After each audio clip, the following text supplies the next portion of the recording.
watching Luntha television, being a Thursday, the 26th of March 2026, and welcome to our today's edition of Press Review, in which we take you through some of the stories that have been published in our newspapers. Unfortunately, we only have the Nation newspaper for today. In our today's program, you're with me, Charity Shilanka, and my colleague Alison Banda. Zikuteka? Kwambiriro. Yes. Koma lero tuzokangire kuti ndine atidemera sechiro. Osati kwambiri. Osati kwambiri. Izimene mabona. Izimene mabona. Izimene nafusira. Izimene nafusira zamazi. Basi. Ndeti bana kwanilitha. Kwanilitha malemba. All right. To begin with the Valley front page, impact of war threatens inflation gains, forex fuel. And partly the story says Malawi risks reversing gains made towards turning the inflation rate in the face of the escalating joint US-Israel war on Iran, which is driving up global oil prices and raising fuel supply risks. In a brief published by the United Nations Resident Coordinator's Office in Lilongwe, the UN said the shock could quickly hit through fuel, fertilizer, and trade channels, thereby exposing structural weaknesses in an already fragile economy. Nkhani ya mkhondo yomwe kuchitika ku Middle East ikupereka chiopsezo mwina kuchuma cha dziko lino. Apa timakondwerera kuti pang'ono nkhani ya chuma ibwerera mtimake kukamba nkhani ya kutsika mtengo kwa katundu pang'ono sitinganenere tuza kutsika koma at least stable. Yes, mitengo yakhazikika ndipo mwina nkhondo imene pali chiopsezo choti chikhoza kutembenuza zinthu. Economy yoti imayamba kutheka ipezeka kuti yangotembenuka zinthu sizikuyenda bwino. Nkhani yaikulu ndionena kuti dziko silingayende ngati mafuta akusowa. Dziko silingende bwino ngati zamalonda, nkhani zamayendedwe sizili bwino. Ndino nkhani imene ukambira ndizonena kuti pali zinthu zambiri zimene zakhudzidwa. Tikangana chuma cha dziko lino mwachitsanzo tikhuzonena kuti mafuta amene akambapa patimadalira maiko anzathu. Ndipo njira zimene timagwiritsa ntchito either pamadzi, ndege zimene nawo kuona kumene kwagwira nkhondo, kumene kuchitika nkhondo ku Middle East ndi kuchimanga kwa mafuta.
on the front page, Jimbeta finally faces Park, denies authorizing hotel deal, says only gave advice as funds suspended help, alleges invisible hand. And the story is on page 2. Patrick says Attorney General A.G. Frank Mbera yesterday finally faced a Public Account Committee of Parliament inquiry into the controversial 128 billion Amaris hotel deal after 2 failed appearances and denied authorizing the transaction. Finally,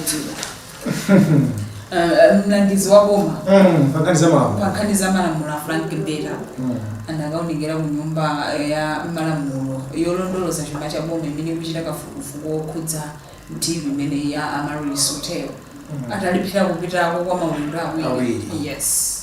Ngani imene ndithu yakhalebwangidwa kwakanthawi anthu akhala kukamba kuti mwina tikambe mochuchuchu kuti anthu ena amaona ngati mwina AG yakuzembazemba kuti asakaonekere koma mmene ananenera muja ambiri mwina kufika pano tamvetsetsa chifukwa china chimene mwina amatenga nthawi kuti apite chifukwa chonena kuti nkhani za malamulo zimafunika kuzibalasa mbali zonse ziwiri. Umve mbali ndi umabwera ndi chiganizo nawo kutenga ndi mmene anayankhulira dzulo nyumba ya malamulo zikuonekadi kuti anali ndi mawu koma amafunika awayankhule moyenerera mu nthawi soyenerera chifukwa mmene nkhani yalembera zonena kuti iwo adangopereka uphungu pa chiganizo chimene bodi imene ndithu imang'anira ndalama za anthu okumawo imayendetsa ndiwo adapekedwa kuti apereke malamulo amati chani pa chiganizo chimene chapangidwa kodi chiganizocho akupanga cholondola kutsatira malamulo a dziko chifukwa chonena kuti ndalama zimene tikamba apa panza anthu ogwira ntchito boma iwowa kukhala munthu amene amapereka uphungu kapena kuwunikirako za malamulo a dziko komanso boma anthu amene kuwakamba apa amagwira ntchito mboma ndiye kuti ali kuyenera kuti angowawunikira popereka uphungu ndipo ndizomveka ngati mwagwirizana zotere pa malamulo a dziko lino malamulo akuti chakuti fa mwapanga chiganizo ndipo anatsindika zonena kuti ofesi yawo sipanga handle za ndalama za mtengo sizikuwakhudza kapena kuti kuchotsera kapena kuonjezera iwo amangoyang'ana pa chimene mwakambirana nacho malamulo akuti chani njeno zimene anatsindika zonena kuti ngati mufuna kukamba za mtengo 128 billion point chakuti izozo mufunse kumene adakatenga uphungu wa ndalama if we just provided a legal advice ndi zomveka kunena kuti nkhani za mtengo wa ndalama iwo wasamba m'manja kuti siza ofesi yawo tipite kumene kumachoka uphungu wa ndalama mwachitsanzo atikamba za Reserve Bank idakambako kumbali yake komanso ine ndi mmodzi amene ripoti imene ndayipanga folo kwambiri kudali banki ya FDH imenenso imafotokoza mbali yake ya ndalama ndipo ngati iwowa mbali yawo pa nkhani yonseyi idali yongopereka uphungu pa chiganizo chimene chapangidwa iwowo pa malamulo a dziko kodi chinthuchi chingayende bwanji zimenewo ndithu anafotokoza dzulo pamaso pa komiti imene yolondoloza chuma cha boma ndipo tikanapitirira apa lumfasoti Jim amanena zakuti the transaction was undertaken amid pressure from some of the highest levels of government, including former secretary to the president and the cabinet, the then Michael Nsambu. Ndipo nawo akuyenera ndithu atakaonekera pamaso pa komiti imeneyi nawonso I think it maulendo tiwiri akhalasa ubezeka ndipo nkhani njonena kuti kumene kujanzonena kuti mwatitsanzo ino akakutchulani kuti acharity mudachitako kenakake mufunika muviti mbali yanu ziti ngati polisi sikumanena kuti iweyo wabayani akuti yayi mudzangotipatsa statement kumbali yanu chifukwa chonena kuti dzina lanu apa likutaniko likuoneka dzayankhuleni kumbali yanu nawo tinacho chiyembekezo chonena kuti amene wamayizamba ndithu pokhalanso mmodzi amene anali wamkulu nthawi imene chiganizo cha banki imene imachitika nawonso ndithu adzapita kuyankhula kumbali yawo chifukwa chonena kuti izi zinzonena kuti zofunika tizilondoloze bwino tizidziwe ena ake zonena kuti adapita ntchito zaka 30 ndalama zawo zikukhudzidwa nkhani imeneyi pension yawo ikhudzidwa kumbali imeneyi zoti anthu adziwe chenicheni kuti chidachitika chiyani kodi nanga tsopano mmene anakambira amalondera amene ali chair wa komiti imene mnyumba ya malamulo kunena kuti chili nchonena kuti amalawi akhale ndi chikhulupiriro cha mmene zinthu zikuyendera kuti zinthu tikutsatira malamulo ngati dziko komanso ngati pena pake zinthu zikukhota tingakonze bwanji kuti mawa zisazataninso zisazachitikizo ndefe tungoyang'anira kunena kuti mwina aliyense amene atchulidwemo apita ku nyumba ya malamulo kukapereka kumbali yes kaya inunso akutchulani Indipita. Inunso akalitchula ndipitanso. Alright, Roads Authority reopens some damaged roads. Roads Authority has reopened some critical sections of key roads that were cut off by flooding waters from incessant rains that hit the country last week. But the authority said some sections of other roads were yet to be opened to traffic because the contractors were still working on fixing them. Masabara bira wadziko lino linadalitsika ndi mvula. Pali mdalitso wina ukuthukira umadzapezeka wasanduka chipsinjo. Ngati wasanduka chipsinjo. Unadzakhala chipsinjo chifukwa tikukamba zoti miyoyo yapita, katundu wapita, chitukuko kwamba za misewu, nthambo za magesi ndi mapolo omwe zina zapita. Manyumba zinthu zambiri zaonongeka lero mvula inde mdalitso koma ukafika pena zimakhala mchokamera kuti mazakhala ngati chipsinjo china chokhudza kwambiri pakati apo tinadandaula kuti maboma ena mdziko muno anakhudzidwa ndi lama nawo kumene tinaona ngati kuti mvula inagwa bwino anakolola chimanga chikuoneka kuti akolola kwabwera madzi awo akokololanso chimanga chimadanga ndinokhala ngati kuti pena pake ndife anthu kuti tikusowa kuti tima bwanji chifukwa kuti mdalitso pena wachulukanso madzakhala ngati chipsinjo unatilemera ndena also misewu nayo na misewu yakhudzidwa kwambiri ma sections ena oti anaduka so kulumikizana mkhani ya mayendedwe kunali kovuta komanso izizi zimapereka chipsinjo kwambiri chifukwa chonena kuti misewu ina imene maduka imakhala yopita ku chipatala imakhala misewu yopita ku sukulu yopita ku malo ofunikira pa moyo wa munthu chifukwa ambulance business kupanga transport katundu and stuff zimakhazokuonekera technology yesu imavuta tikamba za magetsi kuti madera ena apo pamene nthambo za magetsi zidapita kumene mpaka pano magetsi kulibe ndiye kuti ntchito zonse zimene zigayo network zenizenizi kuti anthu apange iya tilomani pakalingana kuti fupifupi ma sections 65 mdziko muno ndi amene anaduka chifukwa cha mvula imeneyi nawo tikozongoona kuti zimene zozoni zina zonena kuti mmene tikupemphera tizizipempherera kuti mdalitso samafike pokhala chipsinjo zili ngati pena nkhale ntchito imene umayipempherera kuti ntchito pena soyeka dzabweranso mwa mtundu wina kuti amboye ntchito litu chasandukaso chipsinjo pamwe wako zimene tikukhalanso ngati chipsinjo koma nkhani njonena kuti yayi tisagonje pofunika kuthandizapo ndithu tiyeni tikhoza kugwerapo ngati nzika ife mwina tili bwinobwino anzathu ena katundu anapita ngati nzika zokondana tikuzachitako kanthu ndithubi. Malawi attains free status. The story partly says the 2026 Freedom House report has declared Malawi a free country for the first time in 2 decades, citing competitive national elections, growing judicial independence and strong rule of law.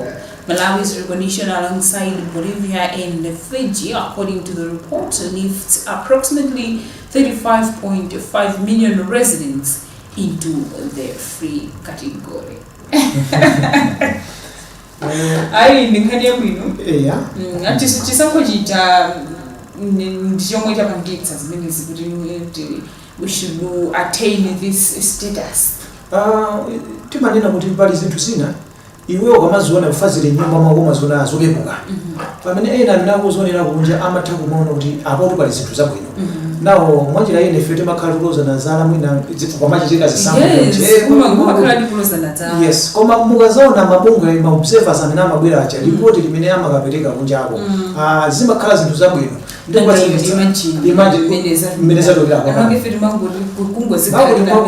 mambo alozazala zitsogolera athu oyendetsa zisankho koma titero kuti ngati dziko tinakhala ngati tachita zinthu mwamashungije choncho tidakhwima nzeru zisankho zonse zikachitika tumatha kuonako kukhwima nzeru kwina kwake kuchoka mulingo wina kupita pang'ono ndi pang'ono cause masintha zambiri zisankho zikachitika makamaka mmene zinakhalira nthawi imene ija kuti mbali yolamula ikho chonchichakuvomerezanso mwachangu umodzi kwaso kunena kuti mwachazo ndikukwatsa kuti uone izizi pena pake amalawi kuti izizi nyadira ndithu mzimu umene tikhoza kuona nthawi yoyamba yamatipati nthawi imene abakiri muzi anatenga utsogoleri kamuzuso anapanga conceived defeat area kuvomereza kuti potengera dziko mmene lifanira imene chimene aliopsa kwambiri limachoka kuboma limodzi kupita kumatikati pakanakhala zovuta zambiri koma kuvomereza kunachitika chimodzimodzinso nthawi imene mwina mwake apita muthalika amadzalowa mboma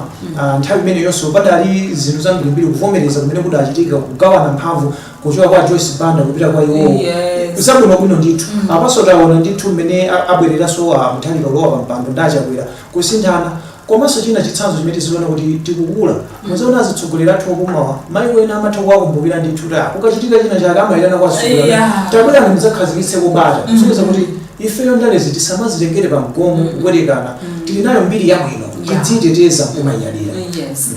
Alright, for MPs sworn in after by-elections, Parliament yesterday saw in 4 newly elected members of Parliament. MPs following their victories in the March 17th, 2006 by-elections. Apungu anyumba ya malamulo amene angopanga pambana chisankho chachibwereza chimene tili nacho mdziko muno pa 17 March chaka chino alumbiritsidwa. Ndithu ndikhali yabwino kwambiri chifukwa chonena kuti madera amene akuyimira aphungu amenewo anangoyima panalibe chiyembekezo kuti ntchito zawo zachitukuko ziziyenda bwanji kodi akanenere ku nyumba ya malamulo nditani nawo kutsatira kuti pano alumbiritsidwa tinaonanso ena dzulo anayamba ndithu kugwira ntchito dzulo lomwelo ndithu kungolumbira kuyamba ntchito dzulo lomwelo zimene zili zinthu zofunikira kwambiri nkhani ya zitukuko timadalira aphungu ndi makhansala chifukwa zisankho zachitika za makhansala komanso aphungu ndi madera amafunika akhale ndithu ndi owayimirira amafunika ndene nkhani yabwino imene tikhuzonena kuti ayi zosangalatsa kuti tsopano madera amenewa ali ndi representation mu parliament mwina mothamangitsana ndi nthawi kuti mwina timapita awa chakoma pitotero kuti nkhani za masewero kumeneko achitako motani mwina za malonda tingotingotengako imodzi ya malonda tax incentives rates boost stock market as the local bourse gains investors confidence. Partly the story says Minister of Finance, Economic Planning and Decentralization Joseph Mwanamveka's removal of capital gain tax CGT on stock trades coupled with interest and treasury bills have boosted the Malawi Stock Exchange. The removal of CGT imposed last November on the development on the two variables, notably lending rates and T-bills yields, have seen the local bourse register a positive return on index, although some stocks still recorded minimal share price drops according to business review objectives. I think we can now move on to arts and culture. We at all have some